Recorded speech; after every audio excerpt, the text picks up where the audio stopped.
దేవుని పిల్లలు కలిగే అనుభవం గురించి దేవుడు మాట్లాడుతున్నాడు. ఈ అనుభవంలో ఏంటి దేవునితో కలిగిన అనుభవం అంటే, నాశనం చేసే పరిస్థితుల నుండి దేవుడు పైకి లేవనెత్తుతాడట. మన పరిస్థితులు నాశనకరమైన పరిస్థితులు, చాలా భయంకరమైన పరిస్థితులు మన జీవితాన్ని వెంటాడుతూ ఉన్నప్పుడు దేవుడు అలాంటి నాశనకరమైన పరిస్థితుల నుండి దేవుడు మనలను విడిపిస్తానని మాట్లాడుతున్నాడు. ఊపి లాంటి వాటి నుండి కూడా లేవనెత్తుతాడు. ఎలాంటి ఊపి? జిగటగల దొంగ ఊపి నుండి ఆయన లేవనెత్తుతానని మాట్లాడుతున్నాడు. ఏంటి జిగటగల దొంగ ఊపి అంటే, మన పరిస్థితులే ఊపి లాంటి పరిస్థితులు, మనం కూరుకుపోయిన పరిస్థితులు, ఇంకా లేవలేము అనే పరిస్థితులు, ఇక మనకి తప్పదు అనే పరిస్థితులు ఎన్నో మనలను వెంటాడుతున్నప్పుడు వాటి నుంచి దేవుడు మనలను విడిపిస్తానని మాట్లాడుతున్నాడు. అలాంటి భయంకరమైన ఊబి లాంటిది. నువ్వు చుట్టూ చూసినా నాకు ఊబే తప్ప ఇంకా నాకు ఏమీ కనబడట్లేదు, నాకు సహాయం చేసేవారు ఎవరు లేరు, చేతులు సాయము చేసేవారు ఎవరు లేరు. కొంతమంది చూడండి భయంకరమైన అప్పుల్లో మునిగిపోతారు. ఎటు వెళ్ళినా ఏ విధమైన సహాయం అందదు వాళ్ళకి, ఎంత ప్రయత్నించినా ఏ విధమైన సహాయం అందదు. ఒక్కరి ద్వారా కూడా వాళ్ళకి ధన సహాయం కానీ మరొక ఏ సహాయం కానీ అందదు. అలాంటి పరిస్థితుల్లో కూడా దేవుడు ఏమంటున్నాడు తెలుసా? నేను నీకు తోడుగా ఉన్నాను, నేను నీకు సహాయం చేస్తాను, నేను నిన్ను విడిచిపెట్టనని దేవుడు మాట్లాడుతున్నాడు. విడిచిపెట్టకుండా అలాంటి భయంకరమైన ఊపి, మనం ఊపిని చూసినప్పుడు చాలా మంది సినిమాల్లో చూస్తూ ఉంటారు, ఇంకా దిగిపోవడమే తప్ప పైకి రావడం అనేది ఉండదు. చేతులు ఇచ్చిన తాళ్ళు ఇచ్చిన చాలా మంది లోపలికి దిగిపోవడమే తప్ప ఇంక పైకి రావడం అనే, అందులో దిగారంటే చనిపోవడమే తప్ప మరొక అవకాశమే లేదు. అలాంటి పరిస్థితుల నుండి దేవుడు ఏమంటున్నాడు తెలుసా? నేను లేవనెత్తుతాను. ఎంత భయంకరమైన ఊపైనా, అది నాశనం చేసే పరిస్థితి అయినా నాకు అసాధ్యమైంది లేదు, నేను లేవనెత్తుతానని దేవుడు మాట్లాడుతున్నాడు. బ్రతుకున్న అన్ని పరిస్థితుల్లో నుండి స్థిరపరుస్తాను అంటున్నాడు. నీ పరిస్థితులు ఎలాంటివైనా, అవి ఎలాంటి పరిస్థితులైనా, దేవునికి తెలియని పరిస్థితి అంటూ భూమి మీద ఏది లేదు. అది ఎలాంటి పరిస్థితి అయినా ఆ పరిస్థితుల్లో నుండి బ్రతుకుని నేను పైకి లేవనెత్తి స్థిరపరుస్తాను. లేవనెత్తడం వేరు, స్థిరపరచడం వేరు. కొంతమంది సహాయం చేస్తానంటారు, సహాయం చేస్తారు ఎంతవరకు? వాళ్ళ స్తోమత ఉన్నంత వరకే, వారికి అవకాశం ఉన్నంత వరకే. నీకు అవసరమైనప్పుడు ఒకసారి బండి ఇవ్వు అని అడుగుతావు, ఇస్తారు. రెండోసారి అడుగుతావు, ఇస్తారు. మూడోసారి అడుగుతావు, ఇస్తావు. కానీ ప్రతిసారి వాళ్ళ బైక్ నీ కొరకు హెల్ప్ ఇస్తారా? ఇవ్వరు. కానీ దేవుడు ఏమంటున్నారు తెలుసా? నేను ఎప్పుడైనా నీకు సహాయం చేస్తాను. ఎప్పటి వరకు? నువ్వు స్థిరపరచబడే వరకు. నువ్వు మరలా ఇంకో బైక్ కొనుక్కునే వరకు నీకు సపోర్ట్ చేసే స్నేహితులు ఎవరైనా ఉన్నారా? నువ్వు ఏదైనా నగలు, వస్తువులు ఏదైనా అడుగుతావు, అడిగినప్పుడు నీ స్నేహితులు ఏం చేస్తారు? ఇస్తారు. ఒకసారి ఇస్తారు, 2 సార్లు ఇస్తారు. కొంతమంది ప్రబుద్ధులు అయితే చీరలు కూడా అడుగుతారండి.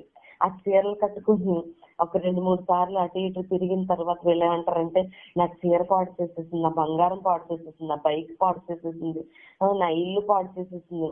ఎవరినైనా ఏదైనా హెల్ప్ మనం అడిగినప్పుడు ఇచ్చి మళ్ళా వాళ్ళు మనల్ని తెప్పుతూ ఉంటారు, ఇచ్చి మరలా మనల్ని బాధ పెడుతూ ఉంటారు. ఎందుకు తీసుకున్నామా, ఎందుకు తెచ్చామా అనే పరిస్థితులు. ఎవరింటికైనా వెళ్ళి 2 రోజులు హెల్ప్ కు, సహాయానికి, ఇక్కడ నాకు చాలా అవసరం ఉంది, నేను సిటీకి వచ్చాను, ఒక 2 రోజులు మీ ఇంట్లో ఉంటానంటే ఉండనిస్తారు. తర్వాత ఇంకా ఎక్కువ అధికమైన రోజులు నువ్వు ఉండాలి. ఒక 10 రోజులు ఎగ్జామ్కి వెళ్ళావు అనుకో, అక్కడ ఏ స్నేహితురాలైనా ఉంది, వాళ్ళ ఇంటి దగ్గర నువ్వు 10 రోజులు ఉండాలంటే వాళ్ళు ఉండనిస్తారా? ఉండదు. అంటే ఎలాంటి పరిస్థితులైనా దేవుడు ఏమంటున్నాడు తెలుసా? నువ్వు ఏ విధమైన బాధతో బాధపడుతున్నా, బైక్ కొనుక్కోవాలని బాధపడుతున్నా, ఇల్లు కట్టుకోవాలని బాధపడుతున్నా, ఏ పరిస్థితులైనా లేదా, నీకు నివాసం లేక ఎంతకాలం అద్దె ఇంట్లో ఉంటాం, ఎంతకాలం బంధువుల ఇంట్లో ఉంటాం. ఆ బంధువులు నన్ను చాలా సార్లు బాధ పెడుతున్నారే, నా బంధువులు నన్ను చాలా సార్లు ఇబ్బంది పెడుతున్నారే, ఎన్ని దినాలు బంధువుల ఇంట్లో ఉండి నేను సంతోషాన్ని అనుభవించగలుగుతానని కొంతమంది బాధపడుతూ ఉంటారు. కానీ దేవుడు ఏమంటున్నాడు తెలుసా? పరిస్థితులన్నిటిలోనూ కూడా నిన్ను స్థిరపరుస్తాను. నీ బ్రతుకులో నిన్ను స్థిరపరిచేవాడని నేను. నీ స్నేహితుడు నీకు బైక్ కొనివ్వలేడు, నీ బంధువులు నీకు గృహాన్ని కట్టివ్వలేరు. కానీ దేవుడు ఏమంటున్నారు తెలుసా? నేను ఏ పరిస్థితుల్లోనైనా నేను స్థిరపరుస్తాను. అంతే, నీకు కావాల్సింది ఏంటో నేను అక్కడ సిద్ధపరుస్తాను. పరిస్థితులన్నీ సంతోషంగా ఉంచుతాను. సంతోషంగా ఉంచి మనకి ఏమిస్తాడట? స్తుతి పాట ఇస్తాడట నోటికి దేవుడు. స్తుతి పాటను స్తుతించేలాగా, మనం చూడండి, ఎవరైనా హెల్ప్ చేస్తే కృతజ్ఞతలు చెల్లిస్తాం, థ్యాంక్ యూ చెప్తాం. చాలా హెల్ప్ చేస్తాం, చాలా చాలా చాలా చాలా థ్యాంక్స్ అని చెప్తూ ఉంటాం. ఎన్నిసార్లు థ్యాంక్స్ చెప్తాము? వాళ్ళ గురించి ఒక పాట పాడేటంతగా మనం థ్యాంక్స్ చెప్తామా? కానీ మన దేవుని గురించి అయితే ఒక క్రొత్త పాట పాడటానికి, ఒక స్తుతి పాట పాడటానికి దేవుడు మనకి అంతగా సహాయం చేస్తాడట. ఎంతగా అంటే, నీ బలహీనత, నీకు ఒక రోగం ఉంది, ఆ రోగం నుంచి దేవుడు నిన్ను విడిపించారు. చాలా మంది భక్తులు చూడండి, వారి జీవితాల్లో వచ్చిన అనుభవాలే కొత్త పాటలుగా పాడి దేవుణ్ణి స్తుతిస్తున్నారు. ఒక వ్యక్తిని మనం జ్ఞాపకం చేసుకుంటే, అతని శరీరం అంతా విషంతో నిండిపోయిందట, భయంకరమైన విషము. అలాంటి విషము కలిగిన పరిస్థితుల్లో అతని జీవితాన్ని దేవుడు శరీరంలో ఉన్న విషమంతా వెచ్చేసి అతనికి గొప్ప ఆరోగ్యం ఇచ్చాడు. యేసుదాసు అంటే మేషాల గుర్రప్ప అని, అతని శరీరంలో పాము విషము ఉందట. చిన్ననాటి నుండి శరీరం అంతా విషమైపోతే ఆ విషాన్ని దేవుడు తప్ప ఎవరు విరచలేకపోయారు. డాక్టర్ వల్ల కాలేదు, అతడు చావుకు దగ్గరైపోయి అతని శరీరం అంతా విషమైపోయి ఎవరిని కరిసినా ఎవరిని ముట్టినా అతని సర్పంలా మారిపోయిన ఆ భయంకరమైన సాక్ష్యాన్ని నేను కళ్ళారా విన్నాను, అతని కళ్ళారా చూశాను. అతను నిలవబడి ఒక పాట పాడుతున్నాడు. ఏమని తెలుసా? నిలువెల్ల ఘోరపు విషమేనయ్యా, మనిషిగా పుట్టిన సర్పానయ్యా, విషము విరిచావులే నలు కడిగావులే. ఎంత గొప్పగానో అంటే, అతని జీవితంలో దేవుడు చేసిన గొప్ప కార్యాన్ని అతడు ఒక స్తుతి పాటగా, ఒక కొత్త పాటగా తన జీవితంలో అతను పాడుతున్నాడు. అంటే దేవుడు తప్ప చేయలేని కార్యాలు మన జీవితంలో జరిగినప్పుడు మనం ఏం చేస్తాం తెలుసా? దేవుని స్తుతించేవారిగా, దేవునికి కొత్త పాటలు పాడేవారిగా ఉంటాం. అలాగే దావీదు కూడా అలాగే కొత్త పాటలు పాడుతూ ఉన్నాడు. ఒక నూతనమైన స్తుతి దావీదు నోట వస్తూ ఉంది.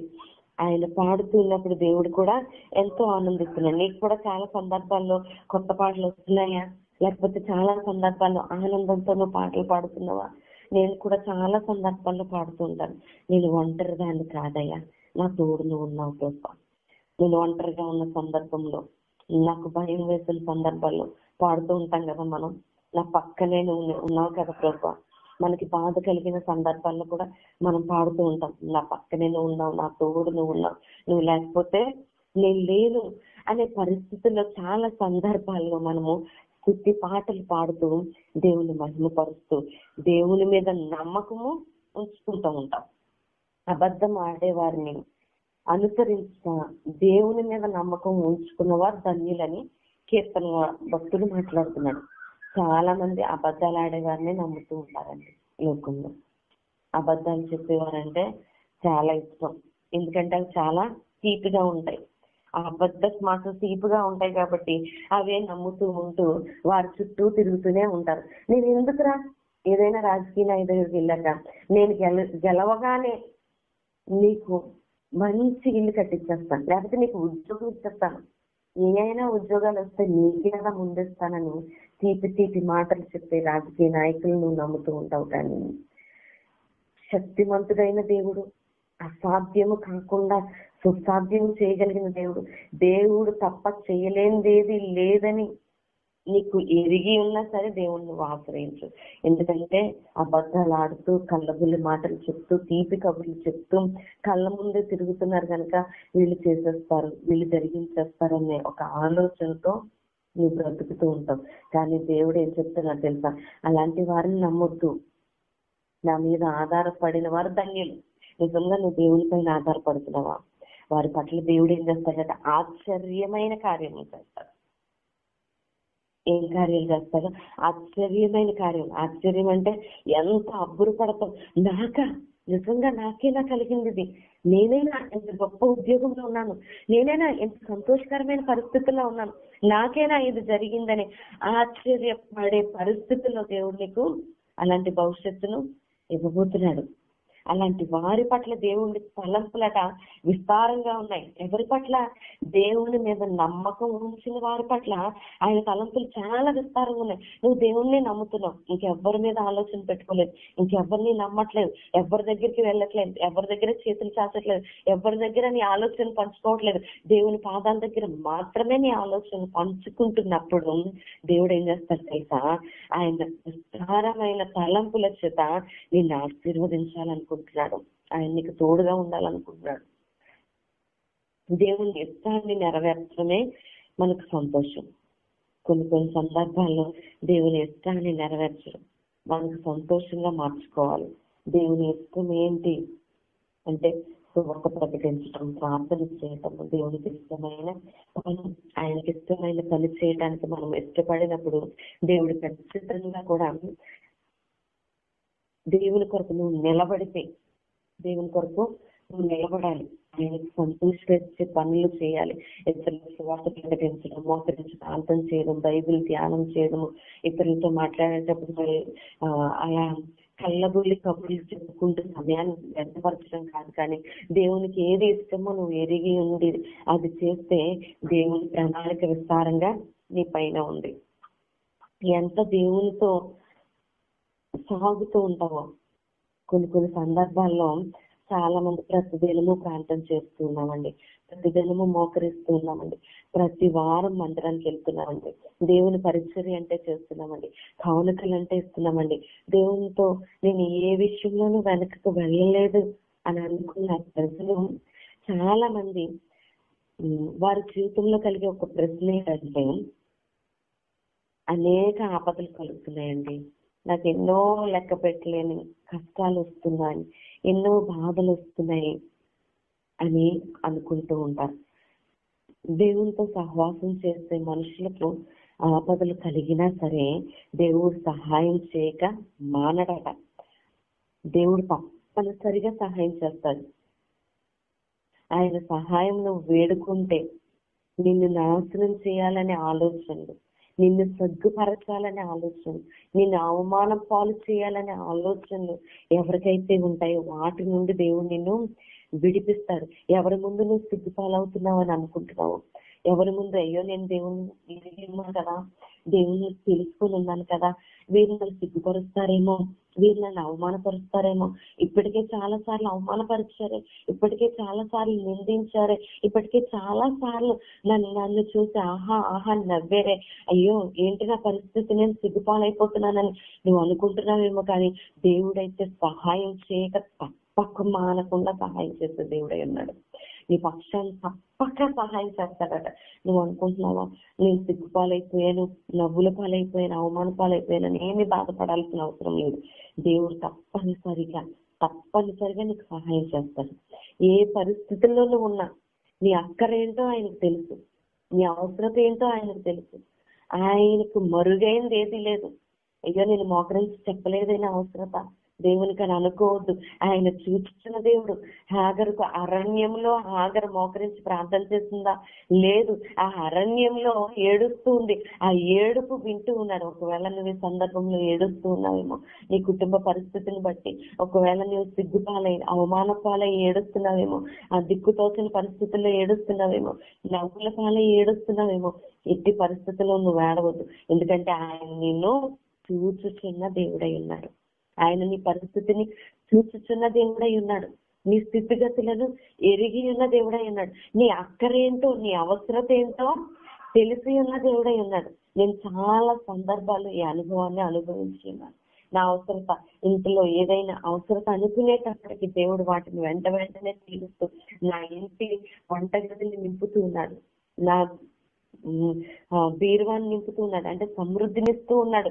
ఎంత అవసరం అంత ఖచ్చితంగా సిగ్గుపాలు అవ్వకుండా, ఎవరి దగ్గర చేయి చాచకుండా కూడా దేవుడు నా అవసరతను తీరుస్తున్నాడు. నాకు దాని సమృద్ధిని అనుగ్రహిస్తూ ఉన్నాడు.